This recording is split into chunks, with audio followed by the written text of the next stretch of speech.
Hey, hey, hey, hey. Y'all like my little doohickey up here? I tried to make a little Amy Winehouse type. They tried to make me go to rehab, and I said no, no, no. Let me stop.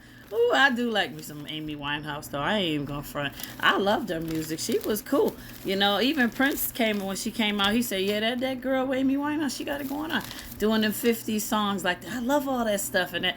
You know that Valerie, Valerie, that was just like Frankie Lyman. Oh, I like all that. And then she sounded a lot like the Ronettes. Remember the Ronettes in that movie Dirty Dancing when them girls be my little baby. Oh yeah, that be my baby now. Oh yeah, I love the way that sounded. Rest in peace to all of them that passed, you know. And not the Ronettes, but you know, most of them got messed up with them drugs. You know, they got, you know, they was all, you know, they died of overdoses and stuff like that. Listen, that was pretty prevalent when I grew up. And I ain't even gonna front. Look, I grew up and it was common knowledge. Everybody, a lot of people in the hood, you know, it was in my house too. We dealt with it. It was bad, man. I mean, I told you I grew up on all that hardcore jazz, so I heard all the Billie Holiday constantly, all the time. I listened to big artists like Betty Carter, Dexter Gordon. I mean, my dad played all of it. You name it, we had it in the house. And the Billie Holiday, though, I mean, he even knew her. He knew her. He hung out with her, Natalie Cole, and all of them. Natalie Cole went to UMass up here where we live in Massachusetts, so a lot of people knew her. You know, when she went through that part of time in her life too. Yeah, she was around. But Billie Holiday, listen, I mean, the whole thing is this. I can identify it when I see it, even on stage. Because I've seen it with so many people. Not just I dealt with it in my house, but in the neighborhood. And you got to understand, in the early 70s, that problem, you remember that movie? What's the movie? You know me in the movies. Menace to Society. You remember how that boy was growing up and his parents the way they was in the house, and the dad Samuel Jackson with the one eye, and he would say if I was scared of him. Yeah, it was like that kind of. But I mean, in the neighborhood, everybody knew too. Everybody knew who was what, and where to get. I mean, it was common, just as common as weed was in the 90s. But everybody didn't drop off dead from it. It was that was crack in the 80s. That was horrible when they came out with that. And I'm not saying any one is better than the other. I'm just saying the way it affected society. People got clean, and they might have messed up again in 6 months, but they cleaned up from that. You know, there was like this break in between or something, but not today. Now this fentanyl stuff, ain't no getting clean from nothing. Ain't even gonna survive it. Messing with that stuff. No. But yeah, the Billie Holiday thing, I saw it. You could see it clean. It used to crack me up how people would talk about these artists and say things like, oh, they're so amazing on stage. And I'm like, what video would you been watching? Because I know what I saw. Okay, you gotta make me go to rehab. Come on, now she's even singing it in the song. People can't see that. And that Billie Holiday, love a man, where can you be? The night is cold and I'm so all alone. I sell my soul just to give you my all. Come on now. Got the moon above me, but no one to love me. Love a man, where can you be? Woo! Deep music. Deep lyrics. Way out there, like Jimi Hendrix and that Purple Haze. But that's one that I could never see him. I see him on stage. Listen, I seen him like the guitar on the stage and licking on it and everything. But I didn't. He just looked amazing. It flowed with him for some reason when he was on stage. He was amazing. I didn't see the addiction thing with him. I couldn't see it on him for some reason. He was just in his own, I don't know, element. But like I said, it amplifies people. I've talked about drug use in past videos. Anyway, let me get off of that. But I just brought it up because, I was listening to some of that Frankie Lyman and Amy Winehouse. I love all that stuff. I like all different kinds of music. And you should listen to it too, especially y'all younger generation. I always think you know better than Generation X. Y'all don't know nothing.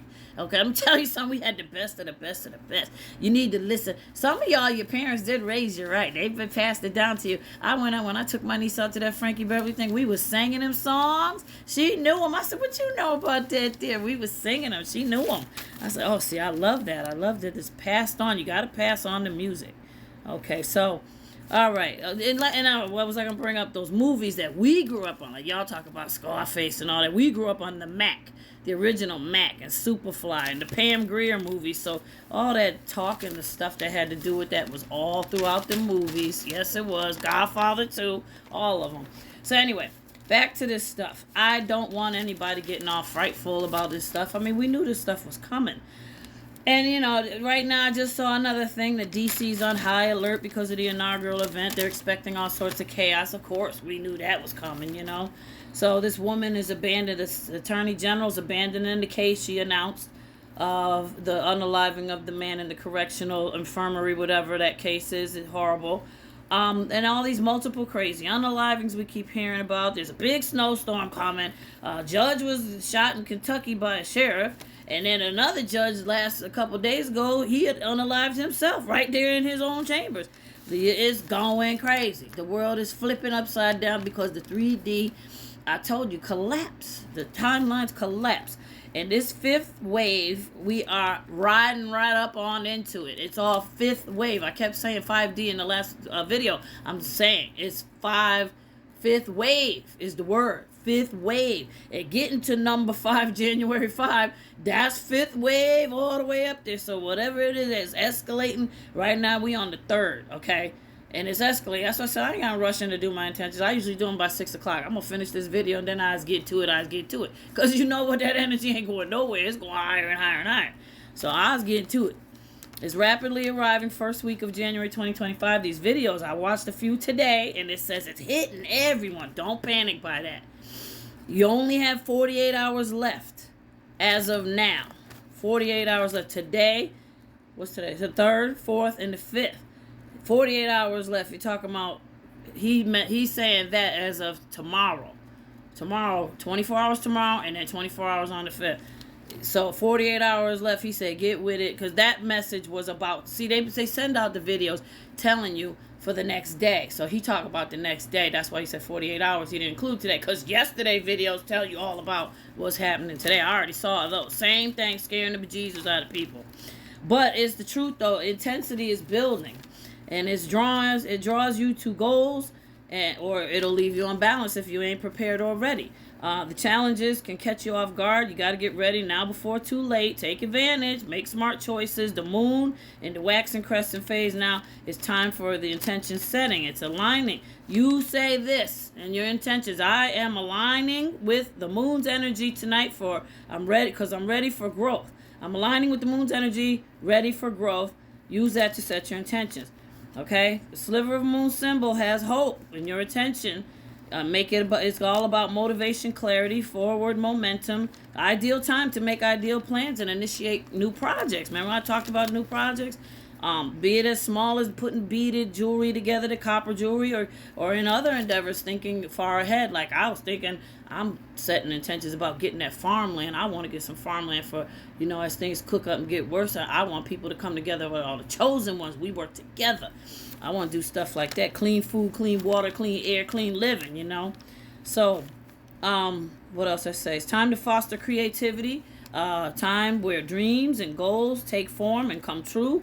You can lay the foundations now for your success. Laying intentions rooted in authenticity and purpose. Looking ahead, January 13th, he said that's a big date where all your seeds planted come to fruition around January 13th, which is great. It's not far off. Your ability to harness. This phase, avoid distractions, they said. That's why I said tune out all that stuff I talked about earlier. Yeah, we know what's going on. Whatever other things is going to go on. Be mindful of it, You know what's going on. Be mindful of the stuff, but don't let it consume you. Push it to the side, especially tonight. Set your intentions and let it all include that too. Nothing in the news is going to upset me. Nothing they talk about.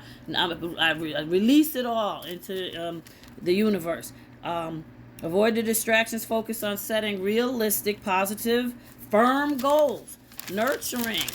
Nurturing your inner visions. Each step you take contributes. Okay, so we're getting ready to go on to one last video, and then that one gets a little bit deep.